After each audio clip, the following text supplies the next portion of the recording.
नाज़रीन, जून का महीना शुरू होते ही गरीब आवाम एक तरफ गर्मी से बेहाल हो जाते हैं तो दूसरी तरफ सालाना बजट उन्हें निढाल कर देता है, मगर खुशहाल अशराफिया को आवाम का ज़रा ख्याल नहीं।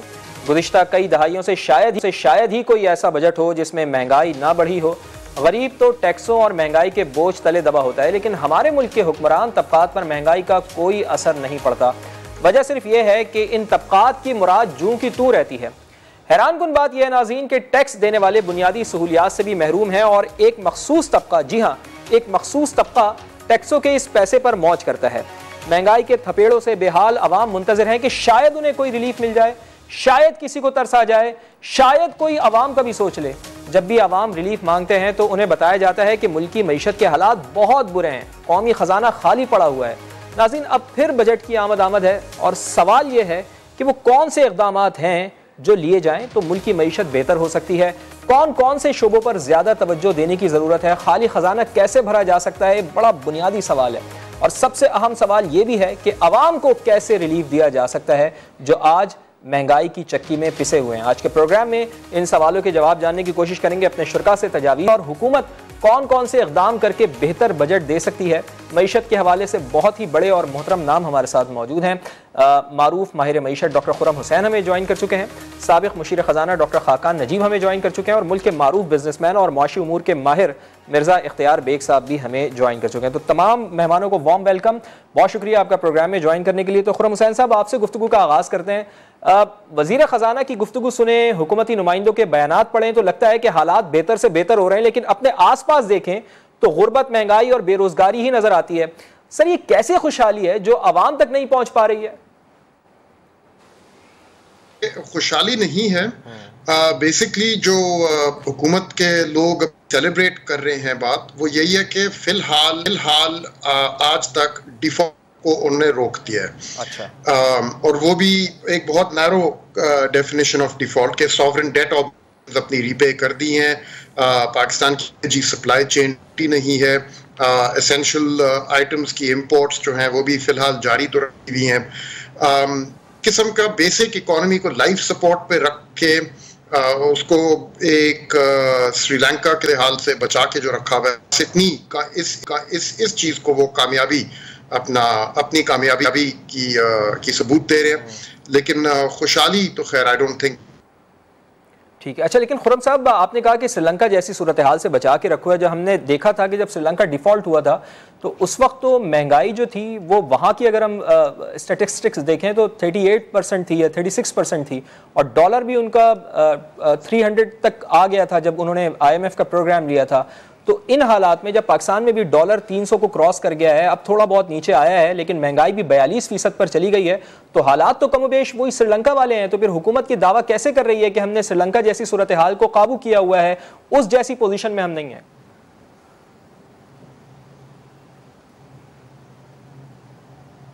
हेलो खुर्रम साहब, सुन सकते हैं आप मुझे? I'm sorry, ये सवाल आपने मुझसे पूछा था, I didn't quite catch। जी। मैं दोहरा देता हूं कि आप जिस तरह कह रहे हैं कि हुकूमत अपनी एक कामयाबी समझती है इस चीज को कि हमने कम से कम श्रीलंका जैसी सूरत हाल में नहीं है। अगर आप सुन सकें तो मेरा जवाब। मैं समझ गया आपकी। देखें, यहाँ जो हुकूमत जो कह रही है उसको थोड़ा सा थोड़ी सी स्केप्टिसिज्म के साथ देखना। कोई इतनी बड़ी बात नहीं है जो वो कर रहे हैं, वो उनको कुछ ना कुछ तो अपने हक में कहना होता है, वो तो मजबूरी होती है, तो वो पकड़ लेते हैं। और वो ये पकड़ के भी लोग फोरकास्ट कर रहे थे कि अप्रैल के महीने तक अगर IMF प्रोग्राम रिवाइव ना हुआ तो पाकिस्तान डिफॉल्ट कर जाएगा और पाकिस्तान में श्रीलंका जैसे हालात पैदा हो जाएं। और आज वो बस इतना सिर्फ कह रहे हैं कि ये सब कुछ नहीं हुआ। जिन लोगों ने ये प्रेडिक्शंस दी थी उनको शर्मिंदा होना चाहिए, इतनी सी वो बात सिर्फ कह रहे हैं। लेकिन आपकी बात है कि भाई महंगाई जो जिस लेवल पे पहुंची हुई है, डिवैल्यूएशन जिस लेवल पे पहुंचा हुआ है, बाकी जितना भी मईशत का भी जायजा ले ले तो किसी सूरत कोई भी चीज सेलिब्रेट करने वाली तो नहीं नजर आ रही। बस इतनी सी एक है कि ठीक है, अप्रैल के महीने तक आके डिफॉल्ट किस्म की सिचुएशन नहीं पैदा हुई, और कई लोग, मेरे ख्याल में उनका इशारा भी कोई स्पेसिफिक लोगों पे है, उन्होंने मिफ्ता इस्माइल का भी नाम लिया हुआ है कॉन्टेक्स्ट में, वो उनको ये बात सुनाने की कोशिश कर रहे हैं कि मैंने ये वो सिचुएशन रोक दी। अबाउट इट कोई इतनी वो नहीं है। ठीक है। और हुकूमत ये भी दावा करती है, सागदार साहब ये भी कहते हैं कि हमने सियासी नुकसान करके मुल्क को डिफॉल्ट होने से बचाया है। खाकान नजीब साहब, आप ये बताएं कि मुल्क में सालाना बुनियादों पर महंगाई में 42% से ज़्यादा इजाफा हो गया है। दूसरी जानिब अगर federal board of revenue IMF के साथ 2023 के लिए तय करदा टैक्स कलेक्शन हदफ को पूरा करने में भी नाकाम हो गया है, हम ये देख रहे हैं कि हदफ से 430 अरब रुपए कम जमा हुए हैं। अब क्या बजट में मजीद टैक्स लगाकर ये नुकसान पूरा किया जाएगा? Fawad, thank you for having me on समा। समझने की बात यह है कि पाकिस्तान एक बैलेंस ऑफ पेमेंट्स यानी कि एक एक्सटर्नल चैलेंज में है और बहुत अरसे से है। इसने एक डॉलर लिक्विडिटी क्रंच बनाया हुआ है जो कि बहुत बढ़ा हुआ है। उसको कंट्रोल करने के लिए हमने अपनी इंपोर्ट्स पे एक कदगन लगाई हुई है। मसलन जो 6 अरब डॉलर की इंपोर्ट चल रही थी उसको हमने 4 अरब डॉलर के करीब रोका हुआ है। उसकी वजह से मुल्क में जो सप्लाईज हैं वो कम हैं और ये जो आप बहुत बड़ी इन्फ्लेशनरी ट्रेंड देख रहे हैं इसकी एक ये वजह है। दूसरी वजह ये है कि चूँकि सप्लाई ऑफ डॉलर कम है तो जो रुपए की कदर है उसमें कमज़ोरी हुई तो उसका भी पास थ्रू इफेक्ट इन्फ्लेशन में दिखाई दे रहा है। तीसरी बात यह है कि जब भी सप्लाईज कम होती हैं तो एक इन्फ्लेशनरी एक्सपेक्टेशन बन जाती है। आप कहते हैं मैं अपने जूते आज नहीं बेचूंगा, कल बेचूंगा, इसकी कीमत बढ़ जाएगी। मैं गाड़ी आज नहीं बेचूंगा, कल बेचूंगा, इसकी कीमत बढ़ जाएगी। सो इन्फ्लेशनरी एक्सपेक्टेशन है।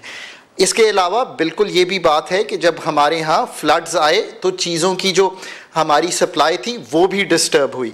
इन सब चीज़ों का जो हल था वो था IMF। 3 नवंबर को हमने अपना 9th रिव्यू शुरू करना था और मेरे ख्याल में बोर्ड अगर हो जाता दिसंबर में तो आज हालात मुख्तलिफ होते। अब चूंकि वो नहीं हुआ तो हमने कदगन लगाकर चाइनीज़ मनी को इस्तेमाल करके आज तक हमने ये वक्त जो है वो गुजारा है। आज भी आप 4 अरब डॉलर के रिजर्व्स पे खड़े हुए हैं। ये एक तशवीशनाक जगह है। ये बात दुरुस्त है कि जो टेक्निकल डेफिनेशन ऑफ डिफ़ॉल्ट है वो नहीं हुई है, बट अदरवाइज जो इकॉनमी है उसकी, ये जैसे आपने इन्फ्लेशन का पूछा, आगे चलिए, इसी का ये असर है कि जो आपकी इंपोर्ट्स में इतनी कमी है तो कुछ वो रिफ्लेक्ट कर रही है बिकॉज आपके टैक्सेस ऑन इंपोर्ट्स बहुत बड़े हैं। सो वो चूँकि एक बहुत बड़ा आंसर है, उसकी वजह से आपकी जो टैक्सेशन स्ट्रक्चर है उसमें मेरा ख्याल है 7,670 अरब रुपए की जो हमने तखमीना लगाया था उसकी बजाय हम कहीं 7,000 या 7,200 अरब के करीब ये ख़त्म करेंगे। अच्छा, ऑब्वियसली अब ये फवाद आप ये समझिए कि आप 8.5% ऑफ GDP पे आ गए हैं टैक्सेशन में। मैं हमेशा कहता हूँ आसानी से समझने के लिए, NFC के डॉक्यूमेंट में हमने लिखा था कि हम 15% ऑफ GDP टैक्सेशन करेंगे पाकिस्तान में, तब फेडरल बजट जो है वो ठीक बन सकता है। अब अगर हम सिर्फ 8.5% पे आ जाएंगे तो हालत ये है कि जब हम FY23 यानी कि जो ये माली साल जब बंद करेंगे तो पाकिस्तान अपने जो कर्जों की मद में मार्कअप पे करना है वो भी करने के काबिल नहीं होगा। जो फेडरल के पास पैसे होंगे वह बमुश्किल पैसे पूरे होंगे कि हम 5300 अरब रुपए का मार्कअप पे कर सकें। हम मेरे ख्याल में 200-300 अरब बोरो करेंगे तो ये पूरा होगा। अब FY23 का जो बाकी बजट है, पेंशन्स, आपकी डेवलपमेंट स्पेंडिंग, आपकी ग्रांट्स, आपकी सब्सिडीज, आपकी तनख्वाहें, आपकी running of the civil government, ये सारा कुछ जो है आपको बोरो करके पूरा करना पड़ेगा। ठीक है। इतने तशवीशनाक हालात हैं। इसकी एक वजह जो है, मतलब तो ये हुआ ना कि खाकान नजीब साहब आप जिस तरह से बता रहे हैं तो बज़ाहिर तो हमें बादियों नज़र में यही लग रहा है ना, तो कर्ज पाकिस्तान के मसाइल का हल नहीं है कर्ज का हुसूल। हमें इसके लिए फिर ज़ाहिर है सेक्टर्स को आगे बढ़ाना होगा। वो मुख्तलिफ सेक्टर्स हो सकते हैं, ज़ाहिर है सनतकारी को आगे बढ़ाना होगा।